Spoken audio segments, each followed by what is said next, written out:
What if Elaine Page and Barbara Dixon fronted a melodic speed metal band? That's the alternative universe we'll be exploring on this week's What If, How, When, Why.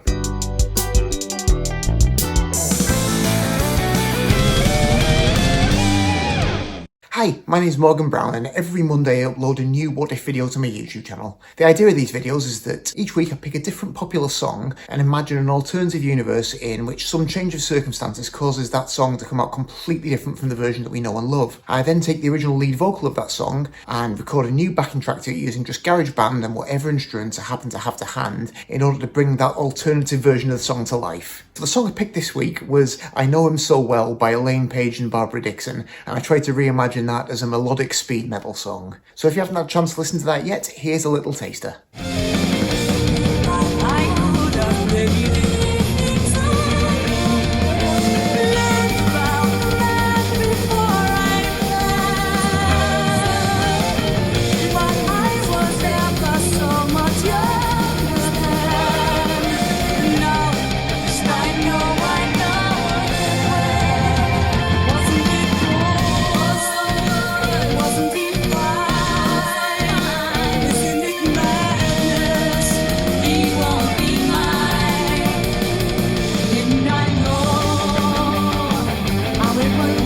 Now, initially when I thought of wanting to do a song in this style, the band that immediately struck me as one that would be good to turn into melodic speed metal was ABBA, because they just have that really melodic sound with that kind of almost neoclassical harmonic structure to a lot of their songs, and it occurred to me that that would work really well in this style. But the moment I had a little search, I realised that all of the good ABBA songs have been done as metal versions a million times. So I put my thinking cap on, and it occurred to me that one thing that probably hasn't been done as a metal thing quite so often is Benny and Bjorn's music for the musical Chess. And obviously the song from that particularly stood out to me was I Know Him So Well, which has always just struck me as an ABBA song in all but name, really. It's very much got that kind of melody, that kind of chord structure, and the two female vocalists playing off against each other exactly the way ABBA would. So I thought that was probably about the perfect thing to choose. I think when I first heard I Know Him So Well, back when I was like 5 years old, I remember seeing it on Top of the Pops. I had absolutely no idea that it was from a musical. And even though the actual original concept album of Chess was a big seller, the actual musical itself completely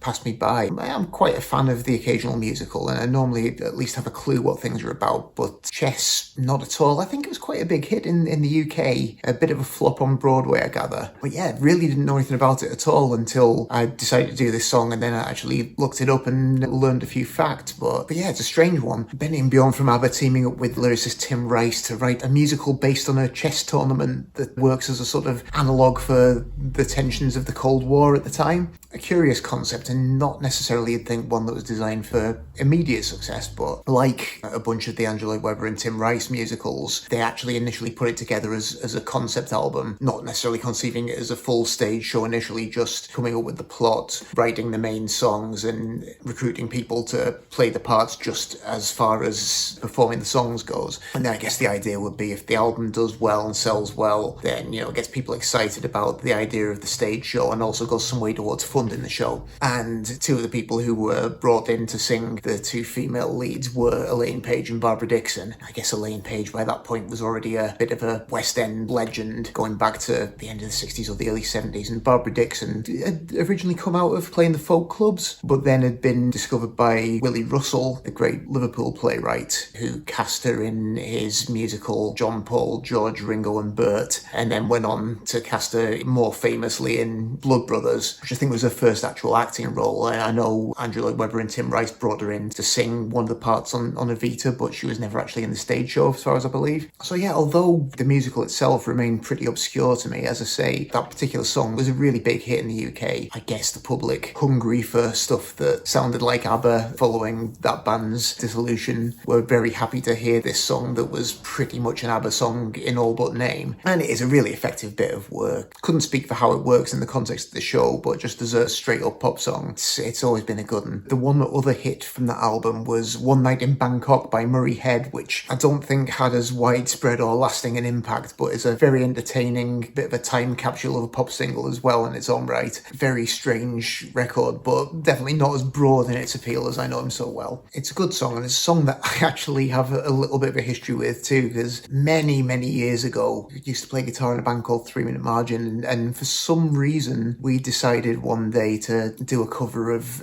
I Know Him So Well in a kind of Fat Record skate punk style. I don't know why, because we weren't a Fat Record skate punk kind of band. It must have just occurred to me one day that it would be quite funny to play the song in that style. And in a way, that kind of ties in with doing a speed metal version, because that whole 90s Californian skate punk scene, so many of those bands in that scene kind of came from a thrash metal or speed metal background. So you can really hear that approach in a lot of those guitar stylings, the kind of really rapid fire, palm muted rhythm stuff. A lot sort of tighter and more precise and more metallic than your standard punk rock approach. So I guess, I laid the groundwork for this 20 odd years ago, even if the version that we did back then was rather sloppier and rather punkier than what I've attempted to do this week. The idea of doing melodic speed metal, in all honesty, in a way, it's kind of a cheat for me, because it's sort of just an excuse to have another crack at power metal. Anyone who's watched this channel for a while will know that quite some time ago now I attempted a power metal Chandelier by Sia. I quite enjoyed it, but there have been times when I've regretted the approach I took to it. I kind of started out at ballad tempo before gradually working it to a frenzy, whereas the more power metal I've heard, the more I feel like I should have just gone at it full speed ahead, really kind of layered on the histrionic guitar harmonies and stuff. So I've always kind of felt like maybe I should have another crack at that. And there's a very fine line between what you might call melodic speed metal and power metal, to the point where an awful lot of stuff would just fall exactly into a grey area between the two and could be considered to be either. So that's kind of what I went for. Like a lot of metal subgenres and a lot of music genres in general, it's hard to know where the boundaries lie with these things. I guess the term speed metal probably started being thrown around really in the 80s, probably around the same time that people started referring to thrash metal as well. And it's never really been properly defined exactly what the difference is between the two. In some cases, people use it completely interchangeably. And famously, Megadeth refer to themselves as the world's state-of-the-art speed metal band, which I always assumed was just because people call Metallica a thrash metal band, and Dave Mustaine was determined not to be classed as the same kind of music as his ex-band. But I think if a dividing line between thrash and speed metal has formed over time, I think the distinguishing factor between the two would be the level of punk influence. At least that's my take on it, because I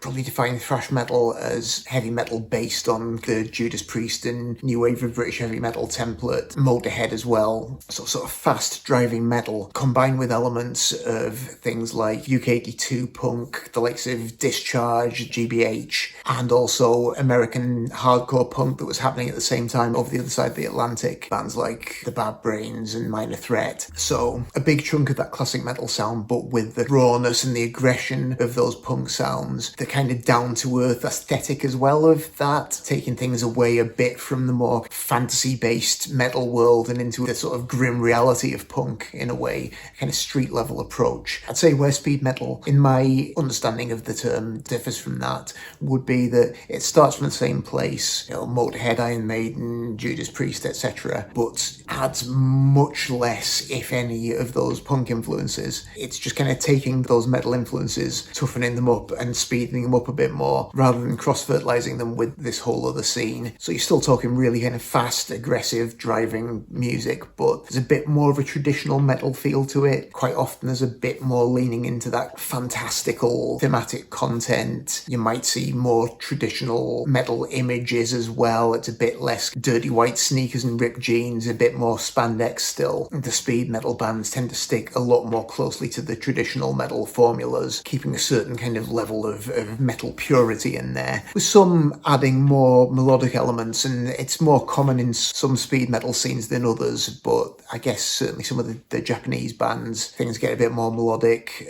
some of the European bands as well. The likes of Halloween start out playing fairly aggressive speed metal and then gradually get more and more melodic as time goes on, and that's at the point where you start to get this grey area between speed metal and the melodic power metal scenes, because really there's not that much to differentiate between a melodic speed metal or a power metal record. If I had to try and figure out a way to differentiate between the two, I'd maybe suggest that power metal tends to lean more into the sort of mythical heroism, if you know what I mean. There's a certain sense of everything needing to be epic, very heavy often on the fantasy imagery, quite often really sort of bombastic arrangements, and generally a kind of upbeat, uplifting, heroic feeling to the music, whereas melodic speed metal can have that, but I don't feel like that's a sort of essential part of that music. You could just as easily play really sort of dark or bleak melodic speed metal, it would still fall within the genre, so that's maybe where I would draw the line between the two. But yeah, people are gonna make their own decisions about what fits into which category. They're all pretty nebulous. All you need to know really is it's fast, exciting music with breakneck drums, loads of double kicks, loads of twiddly guitar solos, big harmony guitars, and quite often these sort of neoclassical melodies and harmonic structures, which is definitely the thing that made me really feel like I Know Him So Well was going to be a good combination with it. So that,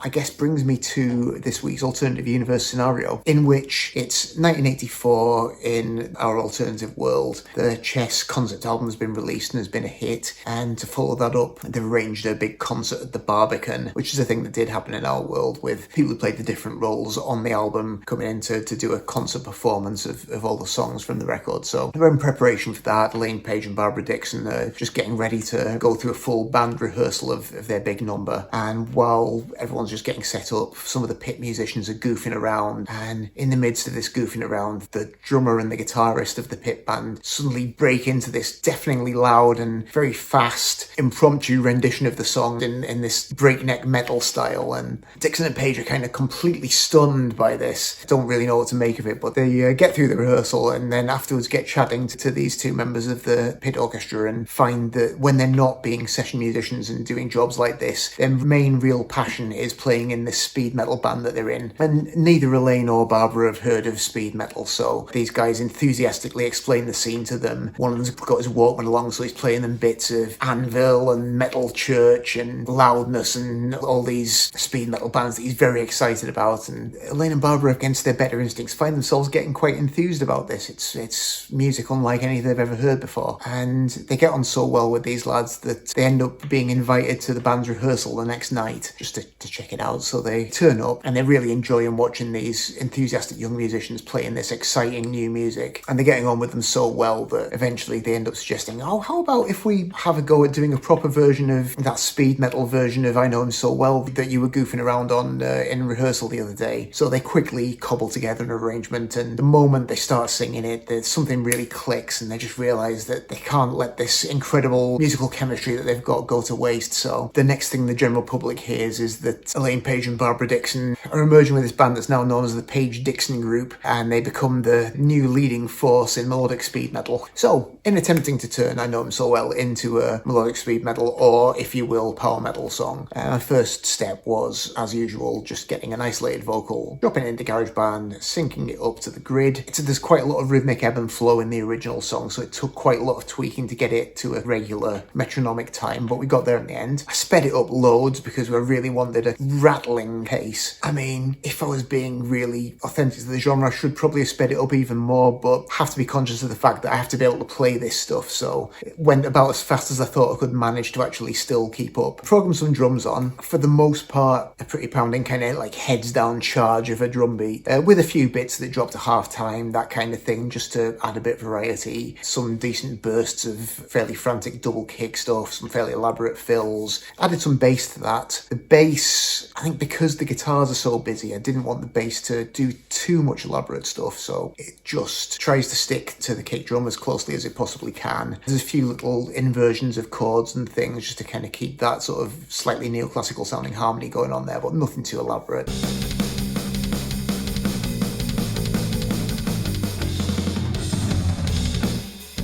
And then guitar-wise, that's where the real fun started. So I've got 4 guitar tracks. Started off with a pair of rhythm tracks, which I mixed kind of hard left and right. Mostly just alternating between fast par muted chug and then blasting power chords. But on one side, I had bits of harmony in octaves over the top, just to add another layer of richness to the sound.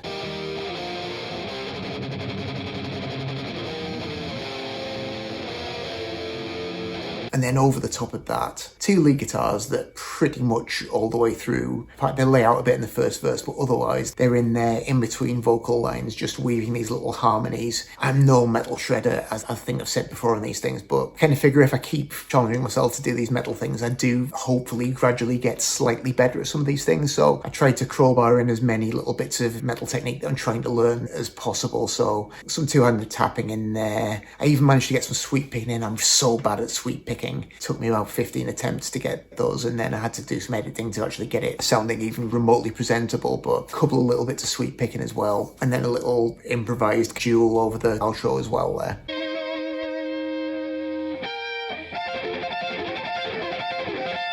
And it's not the most accomplished metal guitar you've ever heard, but I kind of feel like it works all right. I was quite happy with the way the arrangement panned out, and I think overall, even if the mix is a bit murky, it comes together okay. And then for the video, as usual, started off by trying to find a contemporary performance of them singing the song to use as my basis. Annoyingly, they didn't do that many appearances together, but there is a concert. I think it's actually the Swedish concert rather than the UK one that I found the footage of. So they are in front of an orchestra, which isn't ideal, and it's not great quality, but you do the best with what you can get. So we've got Elaine Barbara from that. So I needed some metal musicians to be the backing band. Found some great 80s footage of Halloween and worked that in there. So we've got some good twin guitar histrionics going on from Halloween. And then, as usual, just to complete the picture, I mocked up a few concert posters, just inserting the Page Dixon group onto a few suitably speed metal adjacent bills to suggest that, you know, in this alternative timeline, they are an active part of this scene. So I hope you enjoyed this one. I'm aware in the last few weeks I've done a few slightly off the wall things. I just try and keep things interesting and try and do things that are a bit different to what all the AI slot channels are doing, but I thought this was a bit more back to my comfort zone, and I really enjoyed putting it together. If you did enjoy it, if you want to leave me a comment, that's great. If you could like and subscribe if you haven't already, that would be fantastic. Share it with your pals, it all really helps. Really appreciate that. If there's anything else you'd like me to do in coming weeks and months, any songs or artists or genres you'd like me to check out, do let me know. I always appreciate your suggestions, but otherwise that's all from me for this week, so thanks very much indeed for watching, and I will see you next time, hopefully.